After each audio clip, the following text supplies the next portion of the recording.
The annual push for flu vaccination is one of the most widespread public health campaigns in modern medicine, and while the rationale is grounded in well-intentioned public safety goals, the messaging and financial incentives behind it deserve a more critical look.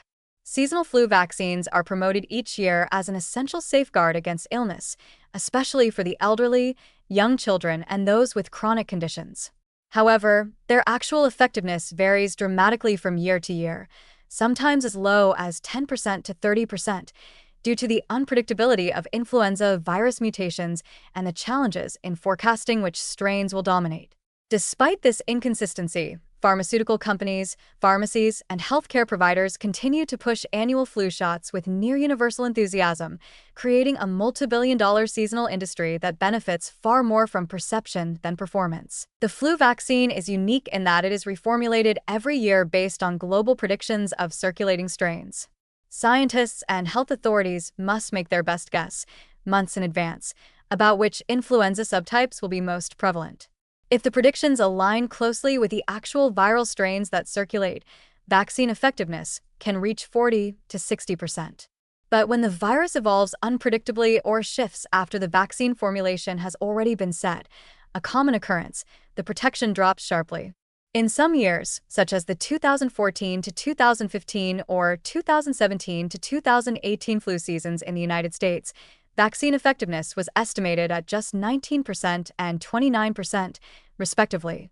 In 2004 to 2005, it was closer to 10%. Despite this, the messaging rarely reflects the nuance. Public campaigns routinely frame the flu shot as a highly effective, necessary annual protection, especially for vulnerable populations. Pharmacies offer incentives like coupons or discounts for getting vaccinated. Employers push workplace flu clinics. Schools host child vaccination drives. And behind this energetic mobilization is a steady stream of revenue, not just for vaccine manufacturers like Sanofi, GlaxoSmithKline, and CSL Seqirus, but also for healthcare systems and retail clinics that profit from administering millions of doses. The economics are substantial. Seasonal flu vaccines account for more than $6 billion in global annual revenue, with the U.S. as one of the largest markets. For pharmaceutical companies, the flu shot offers a recurring source of profit that doesn't require the R&D investment of new drug development. The infrastructure is already in place, and public health guidelines provide built-in demand.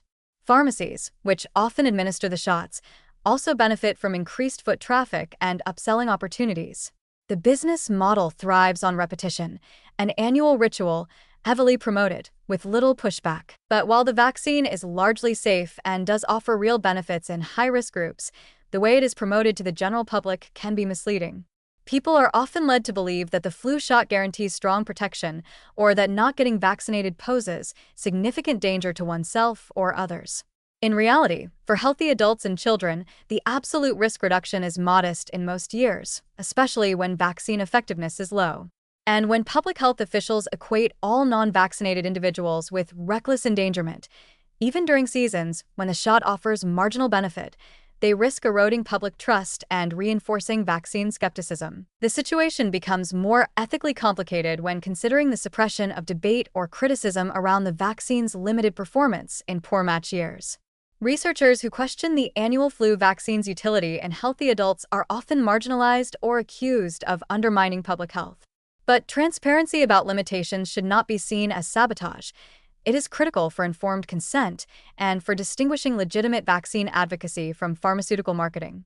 Instead, the narrative remains tightly controlled, shaped more by institutional reputation management and economic interests than by open scientific discourse. Even the way flu deaths are cited can be misleading.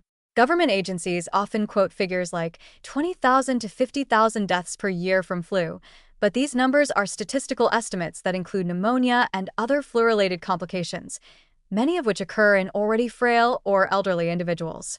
Actual lab-confirmed influenza deaths tend to be significantly lower. Inflating these numbers serves a psychological purpose: to create a sense of urgency that justifies mass vaccination regardless of the season's match or the vaccine's efficacy. There's also a missed opportunity here.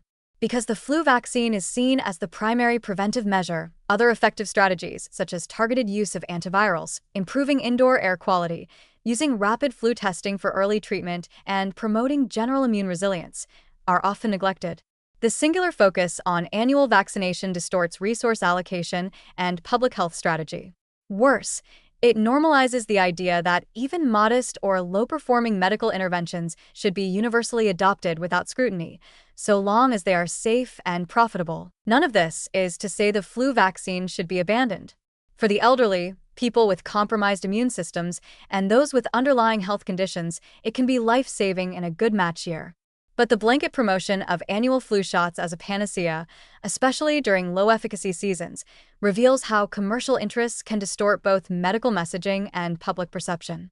When a public health tool is marketed with the urgency of a retail product and protected from legitimate critique by appeals to the greater good, it's a sign that profit has become uncomfortably entangled with policy. Ultimately, the flu vaccine story exemplifies how even low-risk, well-intentioned interventions can become vehicles for overstated promises and recurring profit. The danger isn't that the vaccine is unsafe or entirely ineffective, it's that the public is misled about how much protection it truly offers, while billions in recurring revenue flow through a system that quietly benefits from this lack of transparency.